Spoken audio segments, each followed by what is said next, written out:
Vajra Sattva Samaya Manupalaya Vajra Sattva Tenopa Tishta Ridro Me Bhava Soto Me Bhava Supokayo Me Bhava Anurakto Me Bhava Sarvasi Me Gyaltsen Sarva Karma Sutsame Citam Shriyam Koroham Ha ha ha ha ho Bhagavan Sarva Tathagata Vajra Mame Vajra Bhava Mahasamaya Sattva Ahom Pe Eho Shude Shude Soha Yamo Shude Shude Ramo Shude Shude Soha Mo Shude Shude Soha Ba Mo Shude Shude Soha Eyam Ram Lam Bam Shude Shude Soha O Muni Muni Mahamuni Shakya Muni Soha Omo Ye Dharma Hetun Prabhava Hetun Teshen Tathagato Yawa Data Teshen Chayo Niroda Evam Vadimasha Shramana Soha Om Chunam Tamche Gejun Gyula Gopa Kaimba Gejun Chembu Teke Son Gejun Chembu Jingilo Gejun Chembu Ngodrutsu Gejun Chembu Tashisho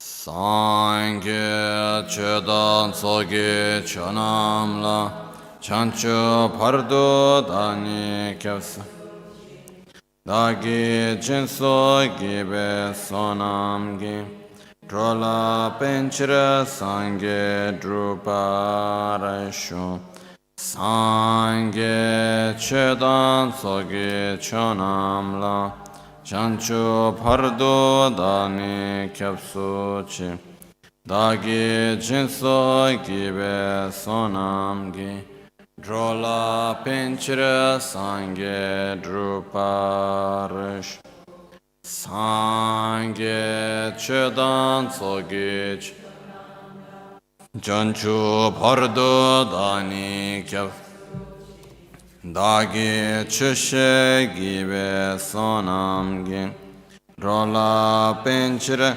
Sangye Druparasho. In the Buddha, Dharma and Sangha, I take refuge until enlightenment. Through the practice of generosity and the other perfection, may I attain Buddhahood for the benefit of all sentient beings.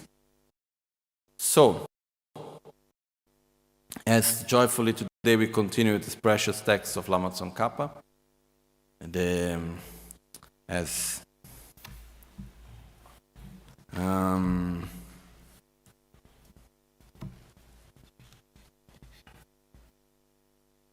we call the wholesome questions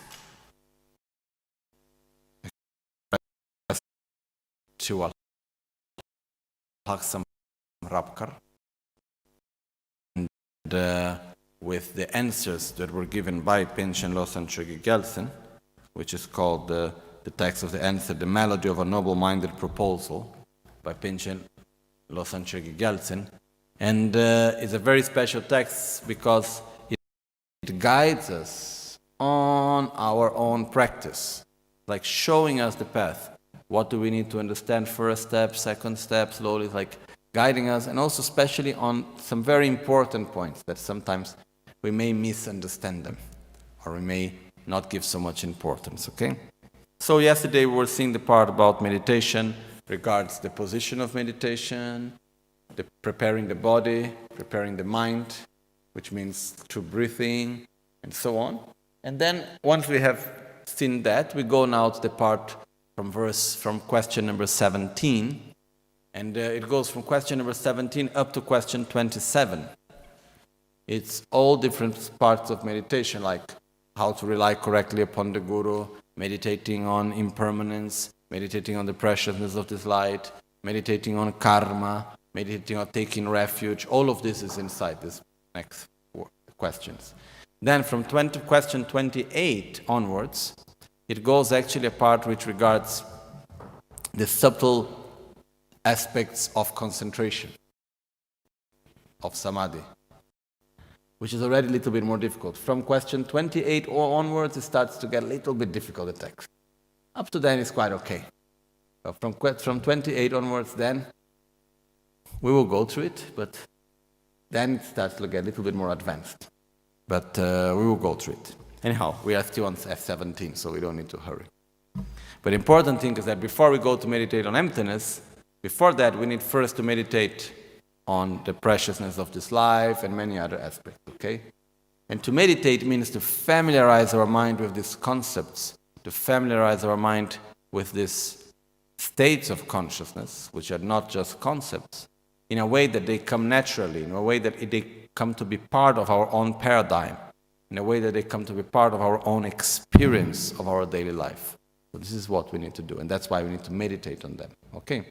So, now let's go to question 17.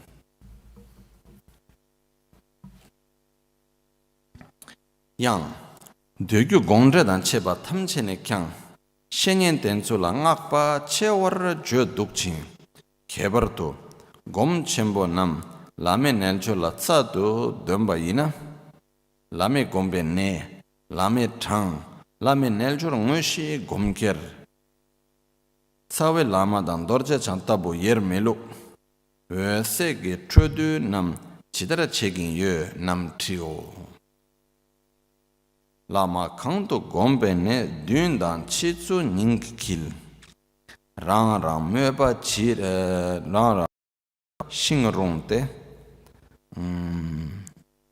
abidane gyule kyang, trindan dembe lamate, lakpe tillam ning kil, lyugi chashe kargom kyang, sange tonge chenlap kyang, kansa tei dubar che.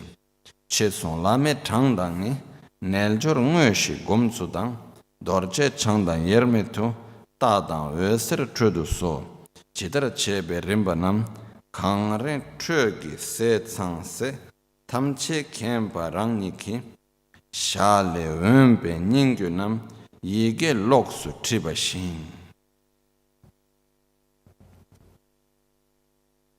So question number 17. Also, in all sutra, tantra, and also in commentaries, a great admiration is expressed for the importance of Guru devotion.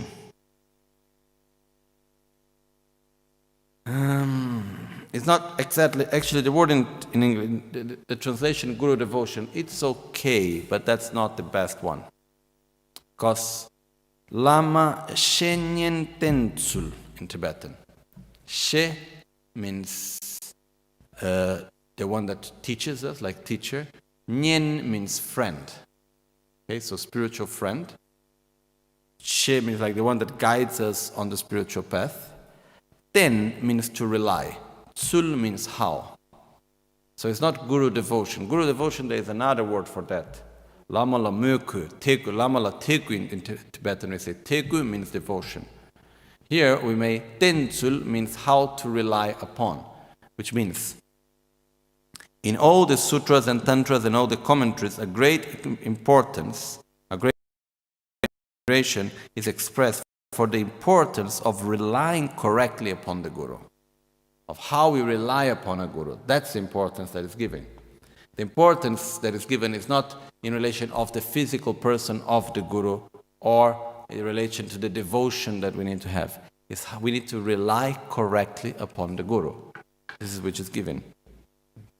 In particular, if the great meditators were to perfect the practice of Guru Yoga, I would ask the following questions. So, Lama, as to rely correctly upon the Guru is so important, the Guru, which is the spiritual guide, is so important. Then, to do that, you need to rely yourself on the practice of Guru Yoga. So for those that are meditators that are doing Guru Yoga, I have a few questions. First, at what spot should one meditate on the Guru? Which means when you meditate on the Guru, where should you meditate? On the heart, in front, on the crown, sitting by your side? I don't know. How should you meditate? Where should you meditate on the Guru? At what spot should you meditate on the Guru? How many Gurus should one meditate on? How does one carry out the actual Guru Yoga? How are the root Guru and Vajradhara inseparable? How should one radiate lights? Light rays, and withdraw them?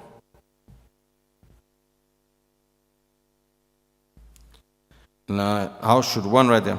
How is light radiated and withdrawn? Because it's not radiating from ourselves. So how is light radiated and withdrawn? Okay. So then we go to the answer. So the question here comes from the fact that on the root of our attainments is relying correctly upon the Guru. So it's the important thing that we need to understand here is that if we listen clearly to the words, it says the root of all attainments is to rely correctly upon the Guru. It's not saying the root of all attainments is the Guru. It's relying correctly upon the Guru. Okay? And this makes a big difference, actually. Okay? So, I will go a little bit through the answer and then I will explain this a little bit better.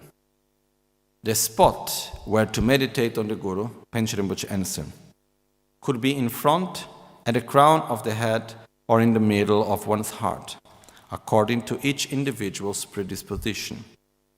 Also, in the Abhidharana Tantra, it says, no matter where one meditates on the kind Guru within any part of one's body, at the palm of one's hand or in the middle of the heart, that person would also collect all the blessings of thousands of Buddhas. The number of Gurus, the mode of meditating on the actual yoga, viewing the Guru as inseparable from Vajradhara, the order of what to do, such as radiating and withdrawing light rays, and the ear-whispered lineage which came with you, the all-knowing Prince Siddhartha, and of the sight of the snowy mountains, are as written by you separately.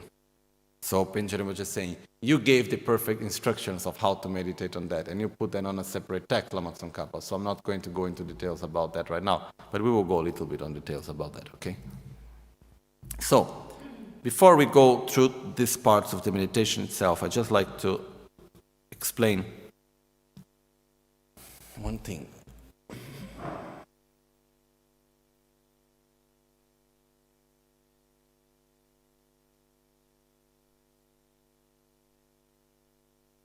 In our life, we have many different relations. Okay? And for every relation, there is some sort of giving and taking, receiving. There are needs. Based on the needs, we have different types of relations. So there is a relation which is with our parents. We have relation. Buddha described 6 types of relations that we need to have during our life.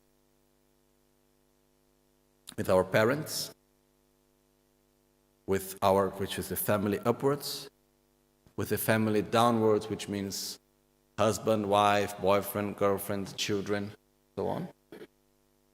Then we have the relation with our friends, with the people we work with, which means our boss and the people that work for us, friends and colleagues. So we have parents, let's call husband, wife, and children.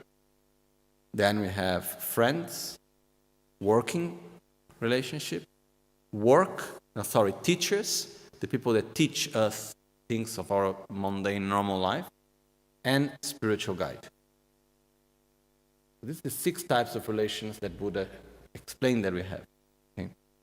Each type of relationship is based on something that we give and something that we receive. But the relationship is based, most of all, on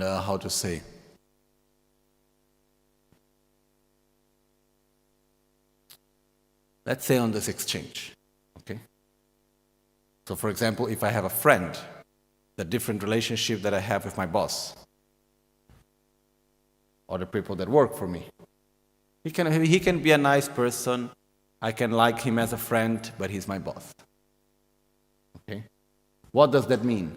I need to respect him because he's giving me the possibility to earn my money. So there is also some duties, and there is a way of relating which is different. Okay? What I need to give, what I will receive is different than what I will give and receive from a friend. The same thing, I can have a wonderful relation with my parents and I can have a wonderful relation with my children, but the type of relation is different. The responsibilities to each other is different. Okay? Similar to that, when we talk about the teacher, we have a different type of relation. I can be a very good friend of my teacher, but I have a duty regarding the teacher, he has a duty regarding me as a student. There is a different way of relating also to that. So, what happened based on that is that when you talk about the Guru, one of the important things when we talk about the Guru is understanding the nature of the relationship itself first. Forget about the person. Just first need to understand what is the nature of a Guru. What is a spiritual guide, first of all? It is not a person. I'm talking about how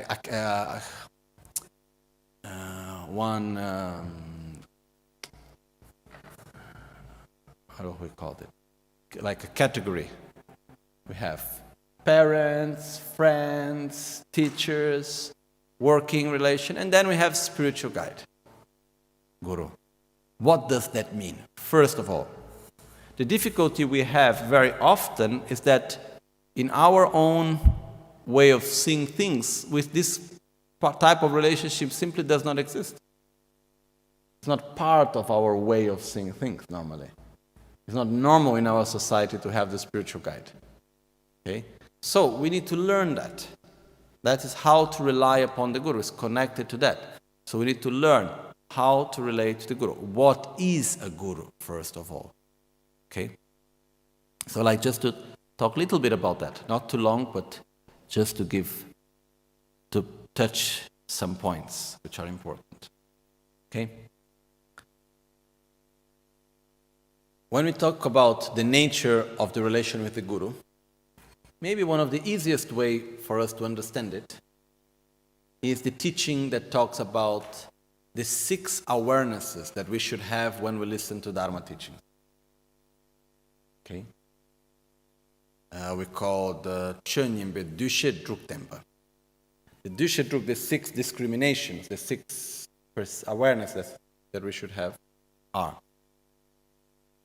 seeing ourselves as the patient, as a sick person, seeing the Guru as the doctor, seeing the Dharma as the medicine, seeing the process of healing, that of taking the medicine. Without taking the medicine, I will not heal. Okay?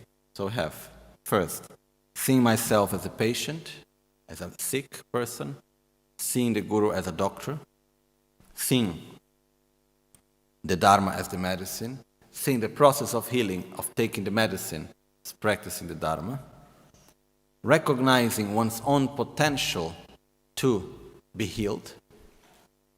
I can get cured. And remembering that the process of healing is long and gradual. Okay? Whenever we listen to Dharma teachings, this is the 6 awarenesses that we should have. So from this we understand, first thing, I see myself as the patient, and I see the Guru as the doctor, and the Dharma as the medicine. And the process of healing comes from by taking the medicine. Okay? Then we need to believe we have the potential to get cured, and the process is gradual. This is the points. So now, if I have a problem, for example, let's say I have toothache, okay? And I have a very strong toothache, and so I need to go to a good dentist. What are the characteristics that I'm going to look for the dentist? Do I worry if he's beautiful or ugly? No. I am worried about what is his political views, how is his family established, or any other thing like that. What is his behavior?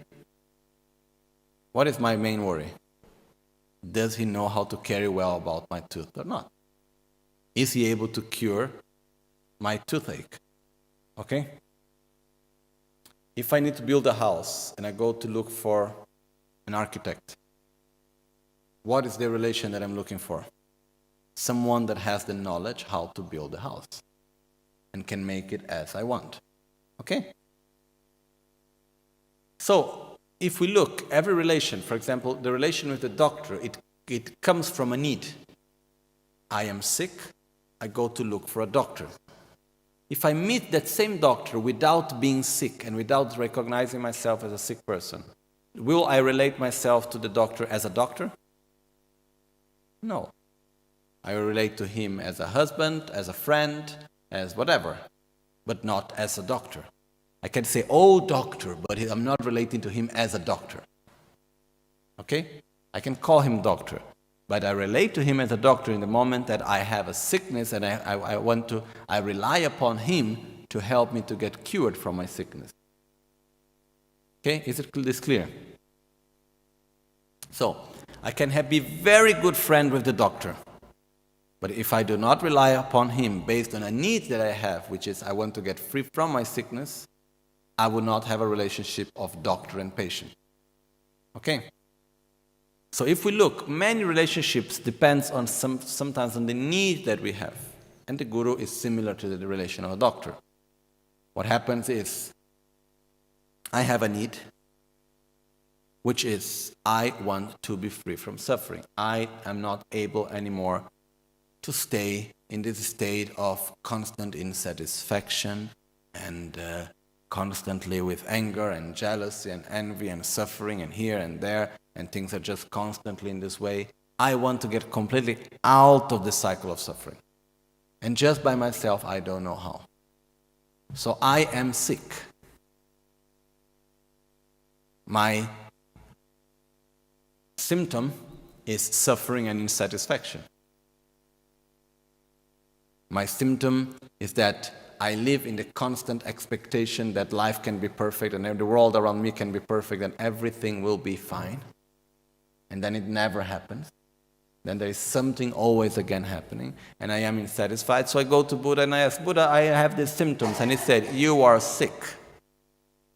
What's the name of my sickness? Can you make me a diagnosis? And the Buddha makes a diagnosis and says, yes, you are sick. The name of your sickness is selfishness, which comes from a most deeper virus, which is called ignorance.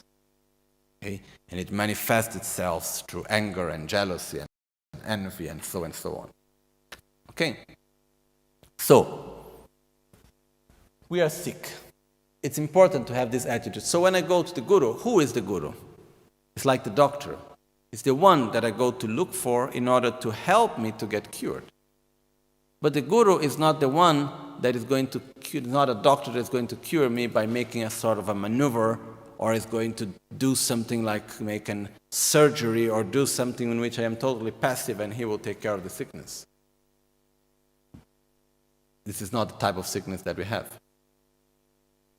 It's a sickness where we must take the medicine. So what can the Guru do? He can give us love, and he can give us comfort, and he can show us that it's possible to get cured, and he can give us a good prescription. Actually, one of the most precious things that a doctor can give to us is the right prescription. A good diagnosis and a good prescription. Once we have the prescription in our hands, what can we do with it? What we do very often with the good prescription? We frame it beautifully. We put there, we offer water in front of it. We put some incense. We say, oh, how wonderful is my Guru, he gave me such a nice prescription. This is already quite a good step, huh? Very often we are behind that. We are just saying, oh, I went to this doctor, he is so nice. I like him so much. I just like the doctor. You know? He's nice and kind and gentle, and I feel comfortable and happy when I am by his side. How wonderful. But I even don't look at the prescription. So when I look at the prescription, it's already a step ahead. But sometimes we look at a prescription and say, what a beautiful prescription. Oh, look, oh, he's so nice. Look, what a nice prescription that he makes for me. He likes me so much. Look, what a beautiful prescription. So we keep the prescription there. But as Shantideva himself said, only by reading the prescription we will not get cured from our sickness. Similarly, only by receiving instructions of Dharma and not putting them into practice, we will not get cured of our ignorance and selfishness and so on. So, the role of the Guru and the role of the disciple is similar to the role of a doctor and the role of a patient. Rinpoche himself is always saying Dharma medicine. No? It has very deep meaning actually within that. But the point is that if I go to a Guru and I say, look, and I like him and he's very nice to me and so on.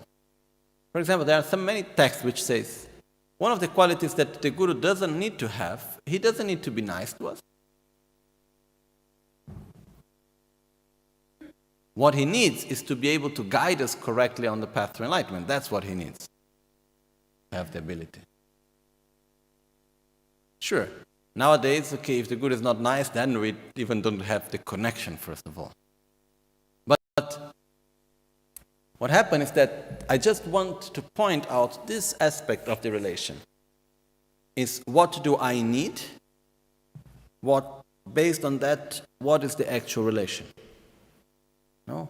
Like Rinpoche, many times I saw Rinpoche saying, first of all, I am your friend. If you want, I can be your Guru. What does that mean? I am your friend. I wish you to be happy. I love you. I do my best for you to be happy. Then, if you really want to follow the path to enlightenment, I can guide you on that path. You know? But many of us, very often, we don't have a Guru. I'm sorry if I am so direct. Very often, we don't have a Guru. We have a highly realized, a spiritually realized friend. Is it clear? The difference. Because if there is a person that has a higher spiritual realization than mine, a person that is more stable, more patient, has more love and compassion and knowledge and concentration and wisdom, many qualities. And he's my friend. So I have a friend that is spiritually more developed than me. And this is wonderful. There is nothing wrong with that. This is really beautiful. It's fine. And we will help each other, exchange with each other what we need, and so on, and that's okay. Another thing is to have a guru. The guru is the one that is guiding me on the path of enlightenment. So I must wish to follow the path to enlightenment, first of all. I must have the determination to get out of the cycle of samsara, minimum. And based on this, I said, I want to practice the Dharma. So I listen to the teachings, I see the example, I request the blessings, I take the prescription, and I read it, and I put it into practice, and I follow the prescription. Why? Because I want to get out of samsara, because I want to eliminate my sickness. And you are the doctor, you are showing me what to do, and I will follow. This is having a guru. Is it clear, the difference? Okay. So, the first step, it's also important to have a friend. You know?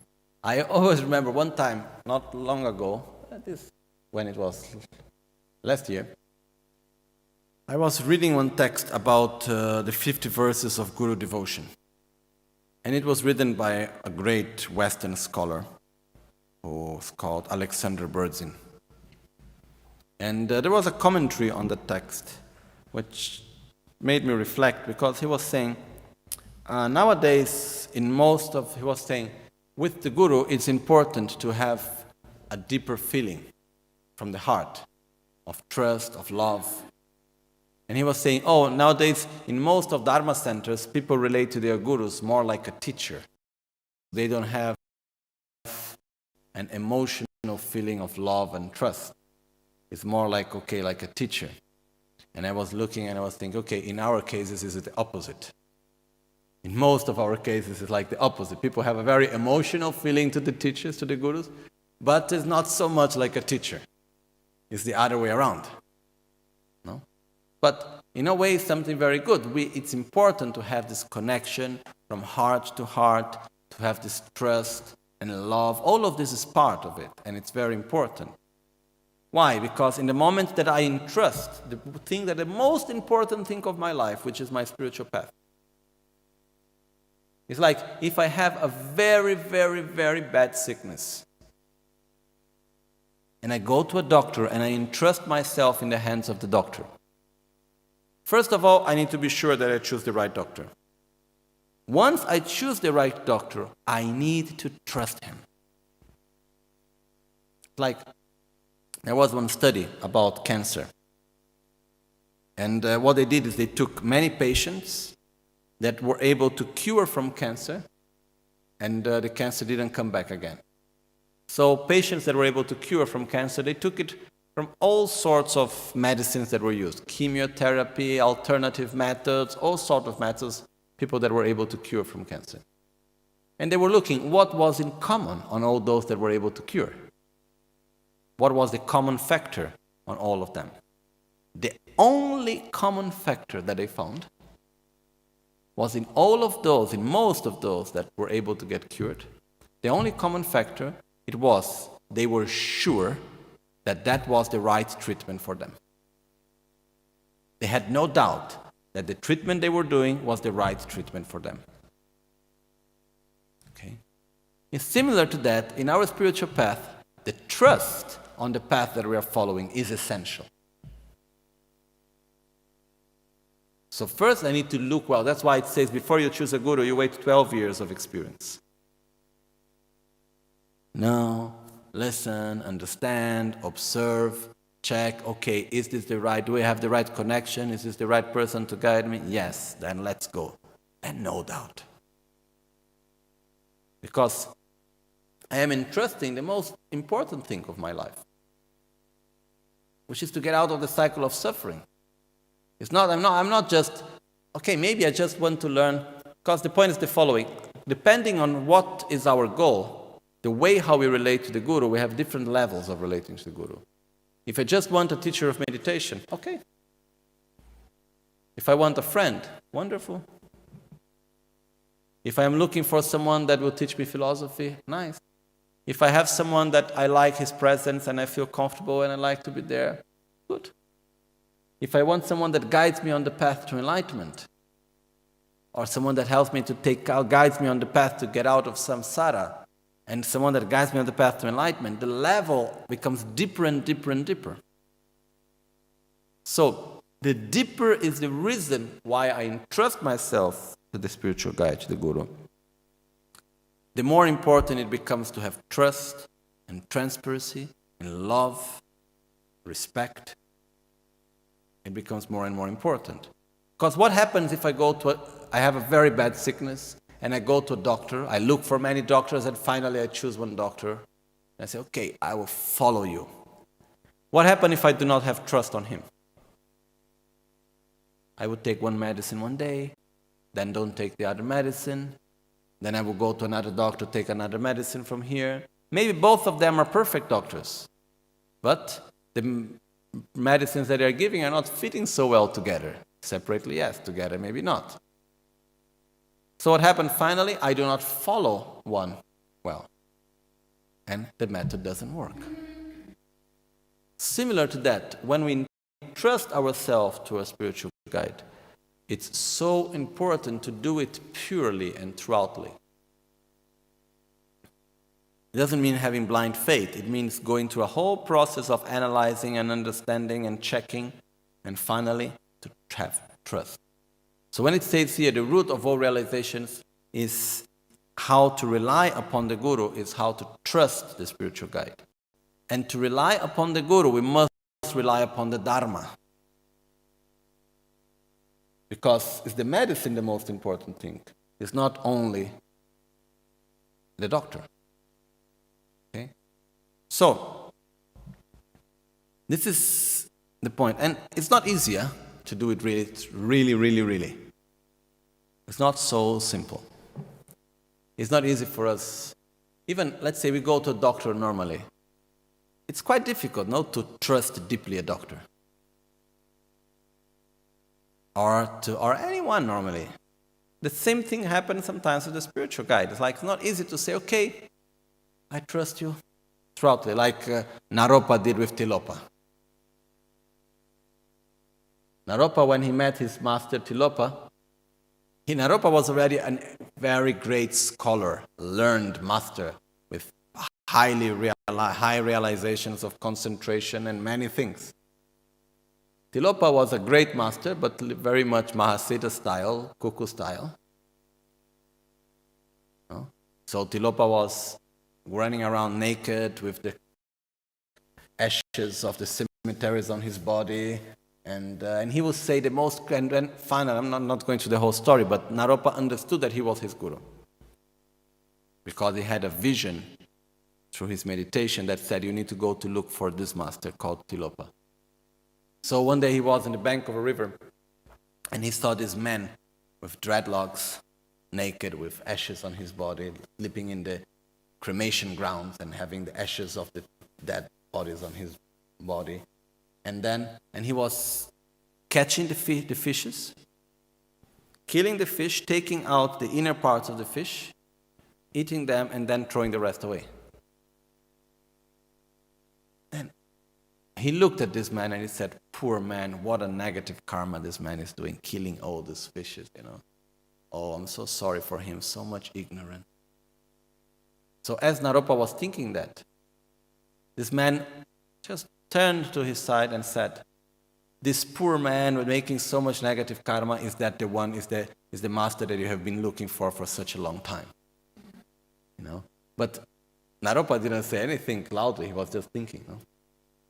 And then he just turned and continued walking. So from that moment, Naropa said, you are my master, please show me the path. And then Tilopa was completely ignoring him for almost 12 years. After 12 years, he said, "Oh, my son." But before that, he did the most crazy things he used to do to Naropa. Like one day, they were walking, and then Naropa requested, "Can I become your disciple?" And Tilopa said, "Not yes or no." And then finally, he was always there. And then he would always say, "If I had a disciple, he would need to do this." No? And there was Naropa doing it. And but crazy things.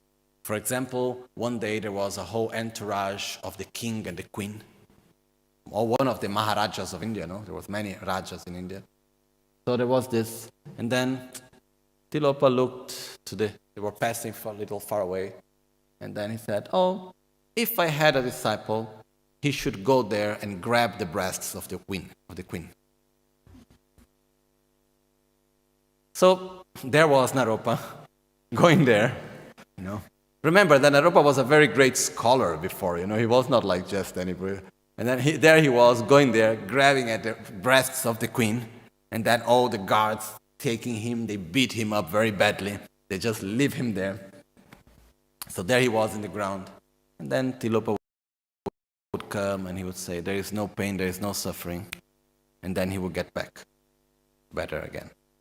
But every time that he had such an experience, that he would do what his guru told him, and without any doubt, even the most crazy things, he would have a realization at that moment. He would realize internally, he would realize something that before was only conceptual. Okay? So there is the whole story where when normally the parts that we like the most, and actually the part that we understand is the external part of the story, no? There is one day that he jumps from a very high cliff because his guru said, "Oh, if I had a disciple, he would jump from here." So there he goes. And then he thought, "Oh, but anyhow, after he would say there is no pain, no suffering, and everything will be fine again, so I can jump." So he jumped. And when he was all broken down there, Tilopa came, looked at him, didn't say anything, left him there. No? And then after some time, after he had the realization he was supposed to have, then Tilopa came and said there is no pain, no suffering. And like this, there are many, many, many, many stories in his life. But the point which I want to say, this is like a true example of 100% of trust. There are many others that we can have. But it's like, really, to trust correctly the guru is the most important thing in this way. Why? First, we need to choose the right guru. This is very important. Someone that can guide us correctly on the path. Okay? Then we need to find which are the qualities of the guru. There are minimum 10 qualities that we need to look for a Mahayana guru. Which is, he needs to have morality, concentration, wisdom. Minimum, he needs to have more qualities than the disciple. He needs to have love and compassion towards the disciple, never to give up love and compassion towards his disciples, never to give up on any disciple. He needs to have a good knowledge of Buddha's teachings. He needs to be able to teach this knowledge in a way that we are able to understand. He needs to have a good understanding about the correct view of reality and be able to show the correct view of reality to us in a clear way. Okay? So that's like the main qualities. Now there is one missing, but these are the main qualities that we need to look for. Okay? So, and he also needs to have effort in the practice of Dharma. These are the 10 qualities that we need to look on a guru. Okay, and so the minimum that we need to look is someone that has more qualities than ourselves spiritually. But the point is that once we look and we find a guru, we need to understand that the guru is the one that guides us on the path to life. It's the one that giving us the prescription, the Dharma. That after that, we need to understand the prescription, put it into practice, and make the change, make the process of healing. Okay? So this is the nature of the relation. Is it clear? Okay? So it's important for us to understand it. Because it's not like, oh, the guru is there. Because when we go after to many teachings, it's talking about the importance to see the guru as the Buddha and so and so and so on, okay? But important thing is that is the nature of the relation. Is I want to get out of suffering, I rely on myself upon someone that can to guide me out of suffering. There is even a story of a master and a disciple, that the disciple had so much faith, and finally he reached enlightenment before the guru. No? And but still was his guru. Which this example is showing the fact that what it takes us to enlightenment is not necessarily that the guru need to be whatever, and it's not him the one taking us to enlightenment. It's his guidance and us following. That's what takes us to enlightenment. If we do not rely correctly upon the guru, one day we will be upset because we have no realizations here and we are in pain and suffering, and who's to blame? The guru. I'm here following you for 20 years and nothing happened to my mind. You are the one to blame. Sure, there should be always someone to blame, no?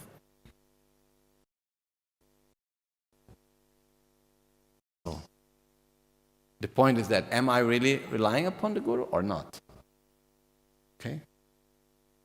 This is important. The important thing for us to understand here is that when we talk about the guru, as we have just said before, the guru is like the doctor, the one that gives us the medicine. Then it depends on us to take the medicine or not. But I can be the best friend of a very good doctor. If I do not rely upon him as my doctor, he's just my friend, even though I call him doctor. You know, and sometimes we may even go to the doctor because we like him. We don't even, he gives us the prescription, but we even don't read much the prescription. We just like to be by his presence. That's okay. But then he's not my doctor, he is my friend. And that's fine. He becomes my doctor in the moment that I want to get cured from a sickness or I want to reach a state of health. So I go to him and I say, oh, could you please help me? Oh, and he said, yes, here your prescription, do this, do that. And I said, oh, thank you. Then I start doing it in order to get cured or to reach that state of health. Similar to that, what happened in our path is that we must really put some effort to understand that, okay, there are different levels to which I rely upon the guru. In the beginning, it's like a friend, very often. Rinpoche always said, first I am your friend. If you want, I can be your guru. No? As I said before. And that's okay, that's wonderful for us to have this relationship. But it takes time to develop a pure relationship with the guru, which means it takes time to rely correctly upon the guru. So today I was very direct. Sorry. Some points I was very much into the point. But it's important for us to understand that. Okay? What is to have a guru? And that it takes time. Is it easy? No. Because to rely correctly upon the guru, we need to rely on the Dharma. I need to believe in my own potential of enlightenment. Otherwise, how can I rely on someone that will guide me to enlightenment if I don't believe I can reach enlightenment? So the faith we should have in the Buddha, the faith we should have in the Guru, is the same amount of faith that we should have in our own potential. If we do not believe in our own, we'll never be able to believe in the Buddha correctly. So the two should go together. Does it take time to develop these qualities? Yes. It takes time to rely correctly upon the Guru. It's something gradual. But the most important thing is the connection that comes from our heart. It's what we feel. And then to have this deep trust that we have. To feel loved, to love, to feel that it's beneficial. Sometimes we may even not understand, but we feel it's beneficial. There are two different ways to follow the path to enlightenment in the beginning. We call the instructions given for the more intelligent and less intelligent disciples. The more intelligence, Wampo Numpo, we say in Tibetan, the more intelligence are the ones that first understand, comprehend, and after follow. And for a person that is more from the more intelligent level, which is quite rare, not my case, first need to realize emptiness, first need to understand, comprehend the correct view of reality, emptiness, then can take refuge. Because for us to understand, it's possible for me to get out of suffering, The only way of us really understanding that we can get out of suffering is by understanding the correct view of reality. Because I need to understand that my mind is interdependent. That's why I can change myself, and then I can really understand it's possible to reach enlightenment. I can understand what is enlightenment. For the disciples less intelligent, we start by faith, by following. We have a connection, we see the benefit, and then slowly we learn and we follow, and then we will realize it later. First we take refuge after we understand emptiness. Okay? This is for most of us. But there are these two approaches since the type of Buddha. Okay? Wampo Nampo da Wampo Tulpo, we say in Tibet. So, the important thing is that we need to remember that as part of our spiritual practice, to rely correctly upon the Guru is something that we need to cultivate slowly in our daily life. It's not something that is going to come spontaneously from one day to the other. It has never come for anyone. Something that as we move along our path, it should get deeper and deeper if we follow on the right way. Okay? The meditation on the Guru Yoga, and here Lama Tsongkhapa asks, where to meditate on the Guru? Panchen Rinpoche answer, visualize the Guru on the crown, at the heart, and in front of us. How many Gurus should we visualize?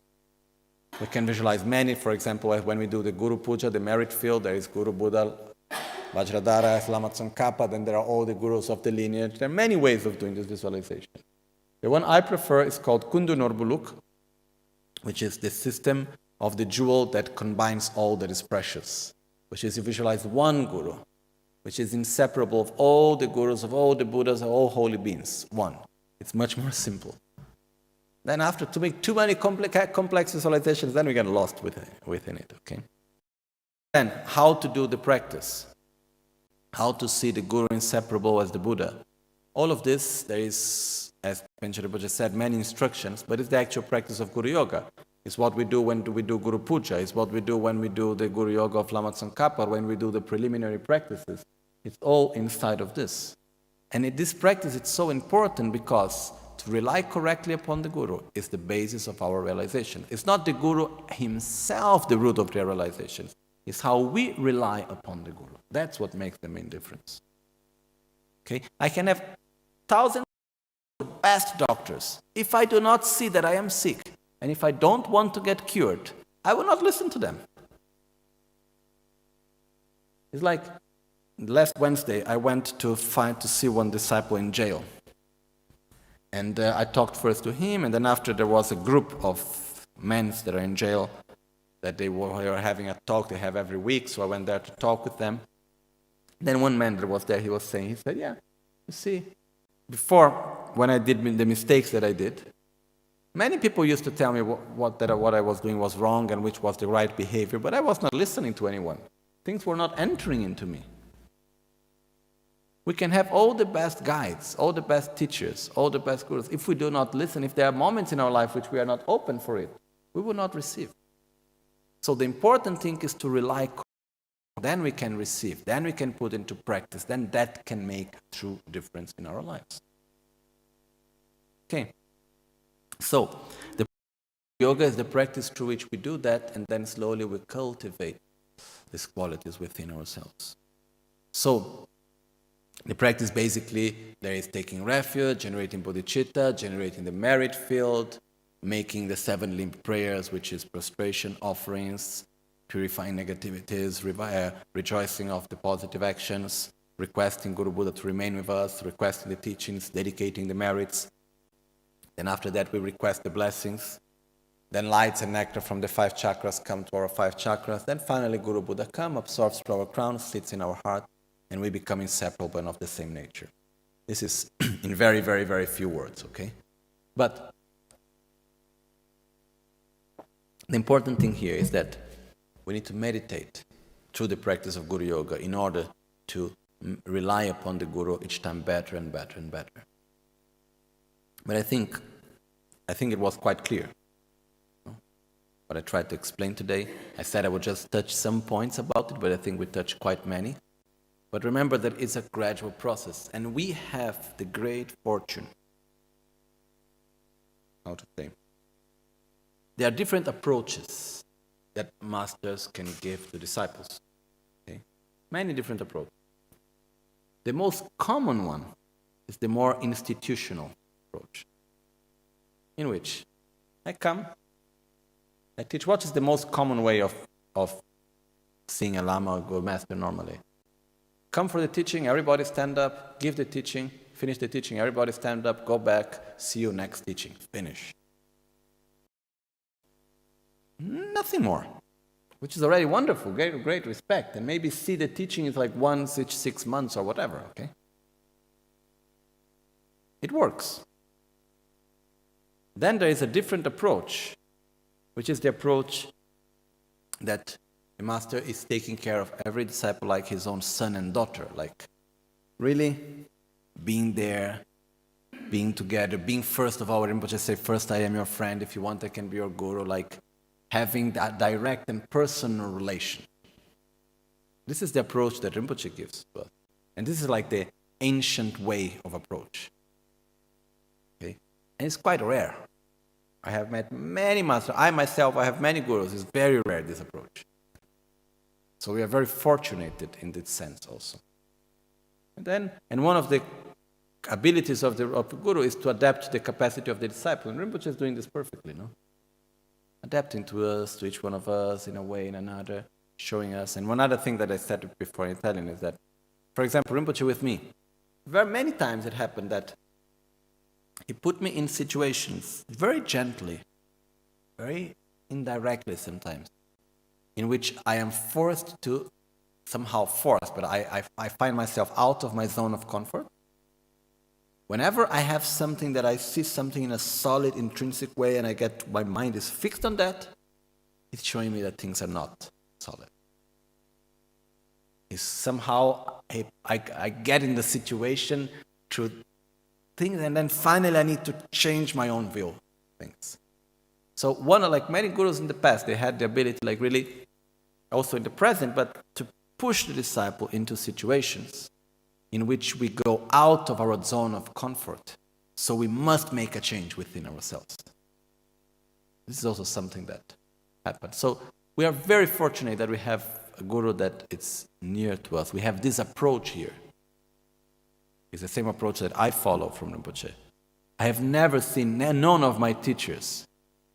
I have never seen when after the teaching, the teacher is there talking to the people. This doesn't exist normally. I do because I follow Rinpoche, and basically it's the approach that we have a personal, direct approach to everyone. And this is beautiful. I like it very much. I think we are very fortunate about the love that we give, the love that we receive, the love that we have between us. This strong feeling as a family, which is the Sangha. One of the meanings of Sangha is that cannot be destroyed by negativity. So, it's really, we are very, very fortunate. This is what I wanted to say basically on that. And really the importance for us to cultivate, but not take for granted. We need to make it better and better and better. If we see, we can have the best guru, but if we don't sit to meditate, if we don't do our practice, things will not move so much along. Okay, so really, let's rejoice about what we have, and remember that we need to cultivate the way how to relate the relation to Guru. Something that comes with time. It's not something that comes from one day to the other. It takes time. It is normal. It is like that. But still, we are very fortunate in the whole context, everything that we do have. But just sometimes we need to reflect a little bit upon it. And say, okay, do I take refuge in the Dharma? Yes or no? What is my goal? What is my relation? Our Guru can be our friend, but it's more important to be our Guru. Okay? I think it's clear, no? Because we can have different levels of relation. Can be my friend, can be my teacher, can be my boss, can be many things. But if I put on the different levels, first come the Guru, and that's the priority. Then all the rest can come. A different relation. It's like if I have a relation with my father, that is also my boss.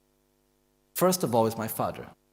Then it's also my boss. But first of all, is my father. And one thing should not go above the other. It's like, I can have my guru, he can be my friend, but first of all, he's my guru, the one guiding me to enlightenment. So this is clear in this relationship from both sides. Okay. So maybe tomorrow we will talk a little bit more about the practice of Guru Yoga, or we will go just to the next question. And then, but really meditating on the Guru Yoga, it becomes the root of all realizations, because relying correctly upon the Guru is the root of all realization. Having this trust, having this, it's something extremely important and precious for all of us. Okay. Just one last thing. When we talk about the Guru, we can have a person that can be our Guru, sure. But normally we have, the Guru is the guide to enlightenment. We can have many Gurus that together they are part of the same, like one is emanation of the other.